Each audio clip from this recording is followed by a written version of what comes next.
Hello, dear people who are kind enough to listen in. This is the Double Dorje podcast, and I'm Alex Worthing, sharing a few crumbs of wisdom gathered over my time involved with Tibetan Buddhism in the West. My first teacher was a Tulku, and in fact most of my teachers were or are. But it's a funny business, and I want to take a little bit of a look at it. First of all, let me quickly ask you to remember to like, better still to subscribe, and even better than that, to tell your friends about this podcast. And if you're looking for the extra material, and that extra material doesn't appear in your channel, in fact it doesn't appear on most channels, then take a look at Podbean, which at the time of first publishing is the home of the Double Dorje. The reality is, of course, that I don't really know who most of my listeners are, and some of you might be wondering what a Tulku is in the first place. Very shortly then, a Tulku is somebody who is recognized as being the emanation, or rebirth if you like, of a previous highly regarded teacher, usually somebody who died relatively shortly, perhaps just a small number of years before the Tulku was born. One way or another, this recognition is made when the child is quite small, perhaps just a few months or perhaps a few years. And the child is then marked out for special training, education, and preparation for taking up their role as a figure in the religious institution to which their reincarnation lineage belongs. The word Tulku basically means transformation body, or it can be translated as emanation body, or you might see the Sanskrit equivalent of Nirmanakaya. This is the third of the three bodies of the Buddha. I shan't digress by trying to explain that concept, three bodies of the Buddha, in this episode, but I will mention that name in the list of words you might like to look up. So this word Tulku turns up in two overlapping but actually different contexts. It's, on the one hand, the third of the three bodies of the Buddha, and it refers to this kind of recognized rebirth. The term seems to have started to find use in this second meaning sometime around our Western 13th century. It's often said that the second Karmapa, Pakshi, was the first figure to be recognized as a Tulku, that is to say, the rebirth of the person later recognized as the first Karmapa. Surprisingly, or I suppose being realistic, it's not surprising at all, the story is more complicated than the, so to speak, official Tibetan histories have it. These histories have projected the theory backwards onto the earlier figures and the earlier stories. If you want to plunge into fascinating details about this, Charles Manson, yes, you did hear that name correctly, Charles Manson, but of course it's a completely different person, has written a fascinating and thorough account of the life of Pakshi. Its full title is The Second Karmapa, Pakshi, Tibetan Mahasiddha. I've included that name in the fabled word list. To approach an understanding of what the Tulku role is these days, let's try to take a look at how they fit in socially, religiously, and administratively. We can argue, and perhaps you know that people do, about whether Buddhism is a philosophy or religion or what. What we can definitely say, though, whichever side of that argument we come down on, is that it is a path to liberation. It says so on the tin. I don't know quite why the term sermon tends to be used here, although I suppose it might go back to the 19th century attempt to portray Buddhism as a kind of rational Oriental version of Protestantism. But the term is somewhat ingrained, so I'll stay with it. The Buddha's first sermon, then, was given in the deer park at Sarnath. Here, in his very first teaching, he spoke about the Four Noble Truths. 1, life is crap. 2, it's mostly our fault. 3, there is a way out. Namely 4, following the Eightfold Path. This statement is called turning the wheel of the Dharma. This first and very straightforward presentation of Buddhism is commemorated in the mouldings you may see over the entrance gate to Buddhist establishments round the world. You may well have noticed it. 2 deer, one on each side of a large 8-spoked wheel. The 8-spoked wheel representing the Eightfold Path, the deer, of course, reminding us of the deer park. Now, what do Tulkus have to do with this straightforward kind of Buddhism? I think the answer is nothing, really. What do Tulkus have to do with the vast scriptures of emptiness and compassion, or with the colourful rites and yogas of Tantric Buddhism? Once again, nothing really. All of these things can function, as they did for centuries, without Tulkus. Tulkus are clearly not necessary for treading the path, whether we are talking of a Hinayana path of simplicity and renunciation, or at the other end of an elaborate Tantric path. For Tantric practice, for sure, a Lama or Guru is utterly essential, but a Lama does not have to be a Tulku.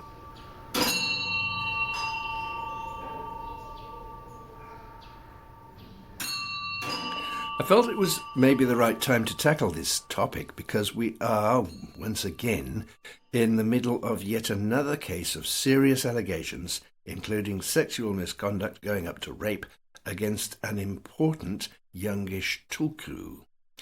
I shan't actually mention the name because at this stage, although it does look very bad, these are still just anonymous allegations. And if you're interested in any case, it won't take much sniffing around the net to find out who I'm talking about. For our general concern here, it doesn't really matter whether this case turns out to be as serious as it looks, or whether it turns out to just be a case of empty accusations, because what we do know is that there have been only too many well-proven cases of abuse in Tibetan Buddhism, where a Tulku is very often at the centre of the theatre. So it's important to get a grip on what their function really is and what they may indeed be good for. Tulkus, typically, are expected to take up the reins of their predecessor. One thing this can mean is becoming the head figure of a small monastery with a dozen or a score of monks. Or we can be thinking of a major figure with literally hundreds of subsidiary monasteries under the same umbrella.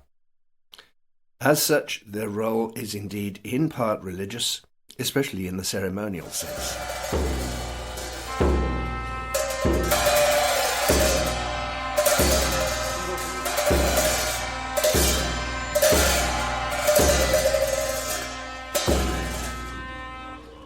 Usually, or maybe I should say invariably, they are expected to receive the empowerments and the transmissions that are central to their particular school.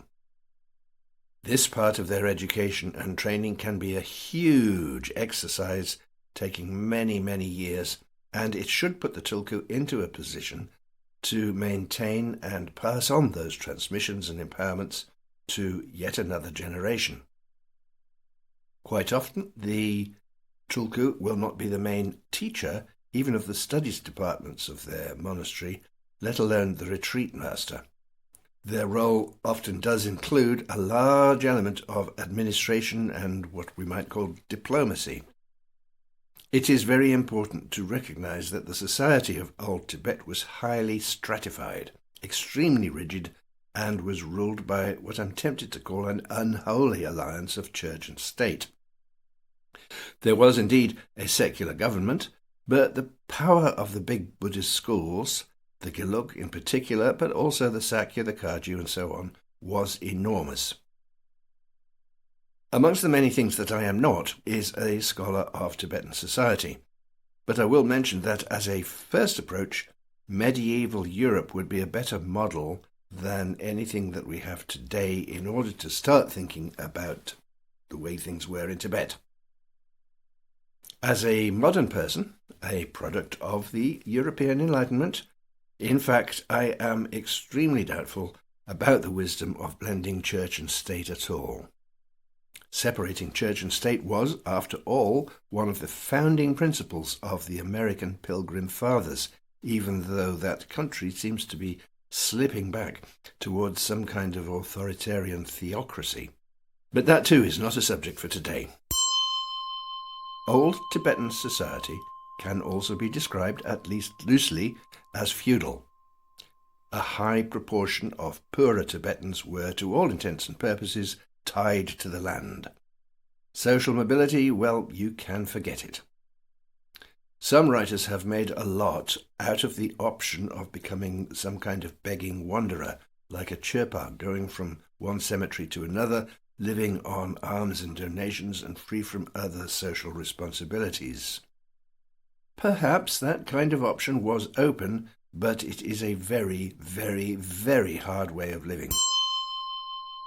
So monasteries were centres of political, economic and religious power. As a result of the rigid nature of society, Tulkus had their path pretty much laid out. They could fulfill their role well, or they could fulfill their role badly, but they didn't have a great deal of other choice. Stories of how children, usually boys of course, came to be recognized as Tulkus do offer a fascinating insight into Tibetan religious society. The Dalai Lama, for example, the present one, was born in a very remote part of eastern Tibet to a middle-class family, while the family of the 17th Karmapa urgentinely Dorje was, like all the people in his small village, frankly speaking, dirt poor. But these are exceptions.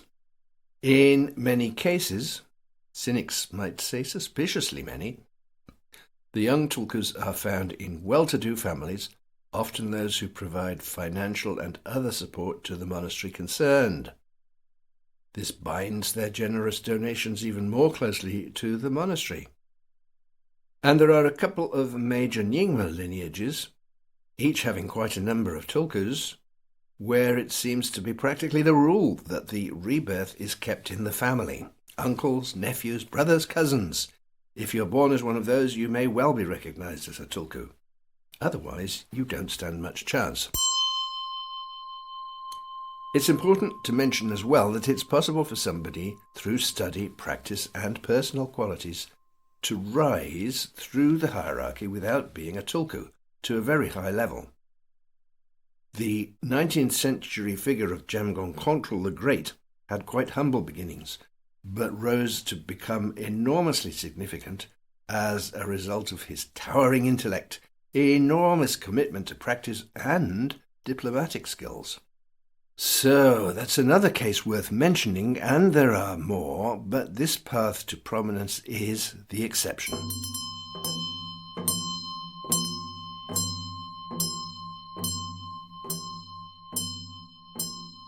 So how's it working out as this whole system now has to survive and coexist with a more or less modern society? The religious system must now become at least partially compatible with the West, that is to say, the society that descends from the European Enlightenment. Let's try to put ourselves in the shoes of that kid. Sometimes indeed he, or even occasionally she, may have been chosen for some non-obvious, let's even call it mystical reasons. More often the factors will be concerned with power and wealth, often that of powerful influential families, and indeed from more or less the same family as the predecessor. This kid is now taken away from its mother at a very young age and brought up in strict monastic circumstances. It must, I think reasonably, be feared that the circumstances are, at least from time to time, abusive. In any event, they are harsh. At some stage, the kid is put on a throne and told that they are wonderful, special, and have an insight that the rest of us don't. Here, lots of presents and treats. And then back to harsh reality. And that's how they grow up. Is it any wonder that at least some of them are, frankly speaking, emotionally illiterate? It must be said that some of these kids do survive emotionally. Perhaps a few of them really are very special souls. As for examples with which I'm more or less personally familiar, we have the 4 Kagyu Tulkus who came to the UK in the 1960s.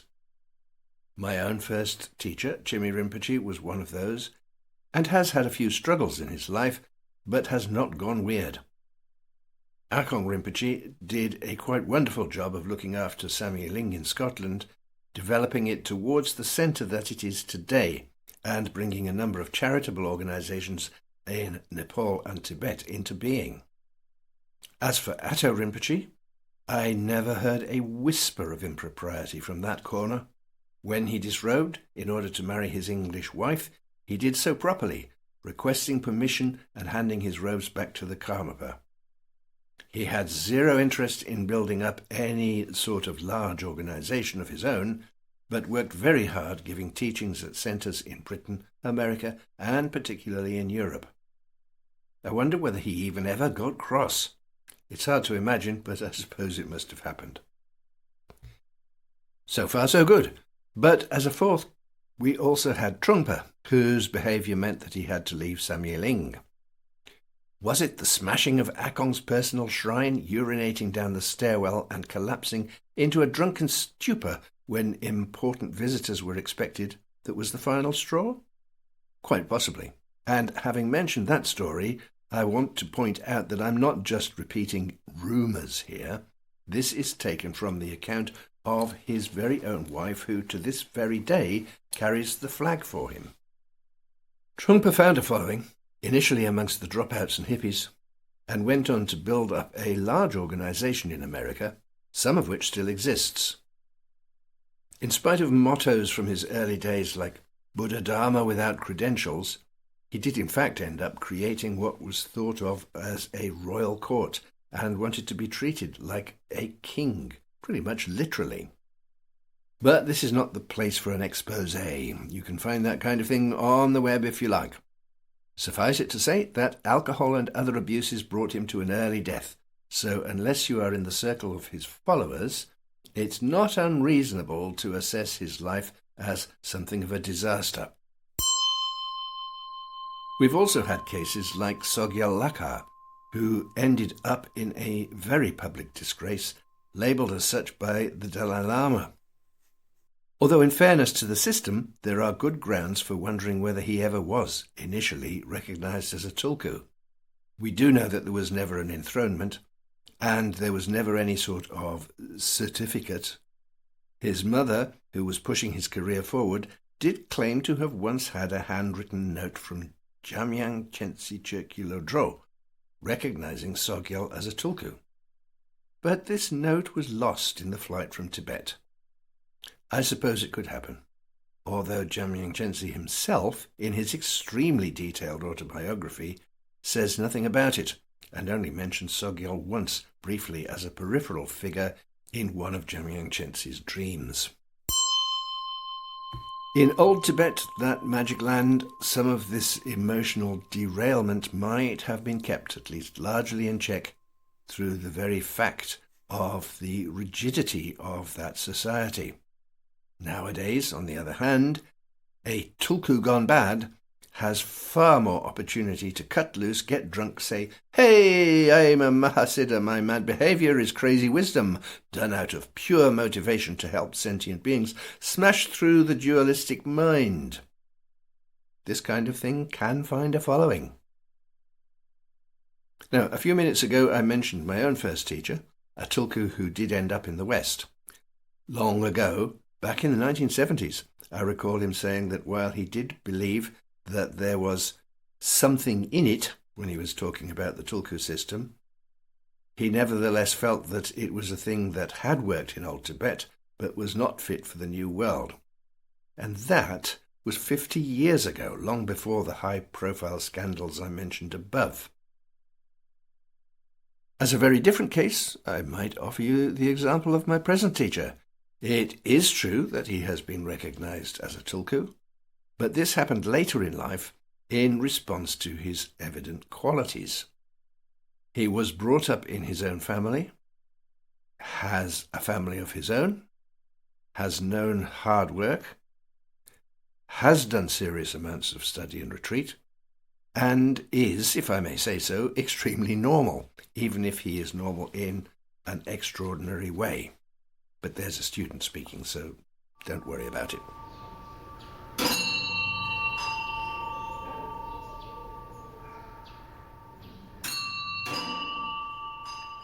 So, individual tulkus vary enormously. We cannot shove them all into the same bag, whether good or bad. It's the system of tulku recognition that now appears barely fit for purpose in our non-traditional world. It has its advantages in the early training and education of the promising kids. But, as must be clear, it's riddled with problems. Somehow we have to move to a system in which the recognition of authorized teachers is based on learning, experience, kindness, and other personal qualities. How we make that transition is, of course, a much bigger question than anything I've talked about here, and I feel quite sure that it would be above my pay grade. So, once more, please remember to share or subscribe and tell your friends. I need say no more about that. And remember, some Tulkus really are amazing teachers and amazing people, but only too many are not. So, buyer beware. Bye.